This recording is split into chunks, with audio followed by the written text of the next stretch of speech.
Depuis 2016, mon implication est très forte en ce qui concerne le frontalier, en particulier la mobilité.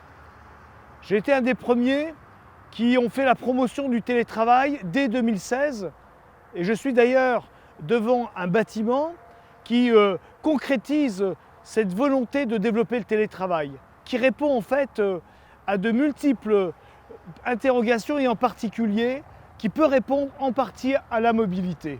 Ce télétravail, 21 jours il y a encore quelques semaines, nous l'avons défendu pour qu'il soit augmenté à 29 jours. Cela a été fait. Et ça grâce bien sûr à mon action, mais aussi à l'action conjointe avec la députée Isabelle Rauch. Actuellement, nous travaillons sur une augmentation du temps autorisé en télétravail. Et pour cela, j'ai des liens réguliers avec les autorités luxembourgeoises comme les autorités françaises. Le frontalier, pour moi, est un élément et un axe majeur de mon programme.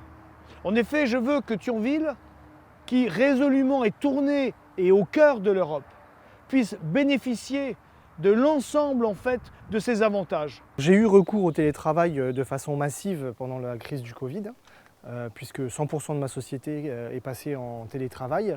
C'est également un moyen de travail que j'utilisais auparavant, mais vraiment de façon sporadique, parce que nous n'avons pas encore à l'heure actuelle des cultures, notamment avec le Luxembourg, où le télétravail est encouragé.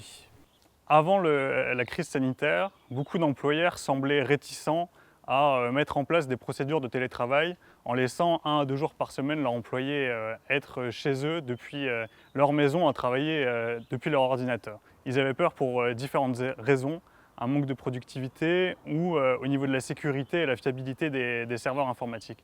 Depuis que le télétravail a été mis en place avec la crise sanitaire, les employeurs sont beaucoup plus rassurés et pensent que c'est une voie et une possibilité pour l'avenir qui est essentielle. Moi je trouve que c'est une expérience très positive parce qu'elle a permis de démontrer au patronat la capacité des employés de se responsabiliser et de continuer à faire tourner leur entreprise de façon pérenne, de façon responsable.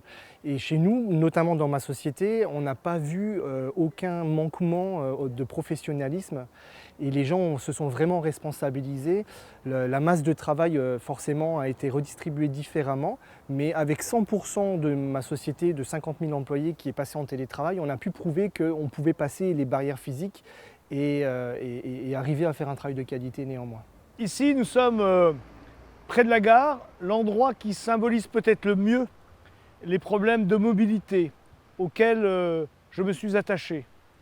La passerelle qui va permettre de relier la gare au centre-ville, puisque d'ici 2 ans, 3 ans, c'est plus de 5000 voyageurs supplémentaires liés à l'augmentation des cadencements ferroviaires, ce qui va nous permettre de transporter 12 000 passagers supplémentaires.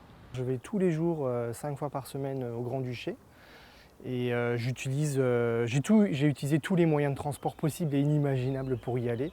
J'ai commencé par la voiture, puis le bus, le covoiturage, le train. J'ai également essayé le vélo. Voilà, et j'ai un peu tout essayé pour tester les différents modes de transport et surtout leurs avantages et leurs contraintes. Télétravail, augmentation de la capacité ferroviaire et bien sûr, augmentation du transport routier.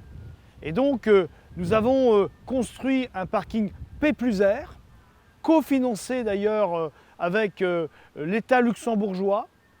Nous favorisons aussi le covoiturage puisque j'ai demandé à ce qu'on travaille sur une implication qui puisse favoriser le covoiturage. On souhaite également augmenter le cadencement et des TER sur l'axe Thionville-Luxembourg et on souhaite également avoir un développement des services pour les frontaliers au niveau de la gare, par exemple avec la création d'une conciergerie ou l'installation d'un marché nocturne pour que les frontaliers puissent en fait trouver de quoi s'alimenter juste à la sortie du train.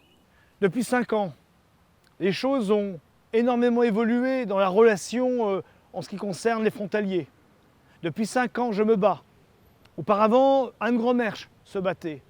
Tout ceci a été fait grâce au soutien que nous avons eu, au soutien des uns et des autres. Aujourd'hui, je veux aller plus loin.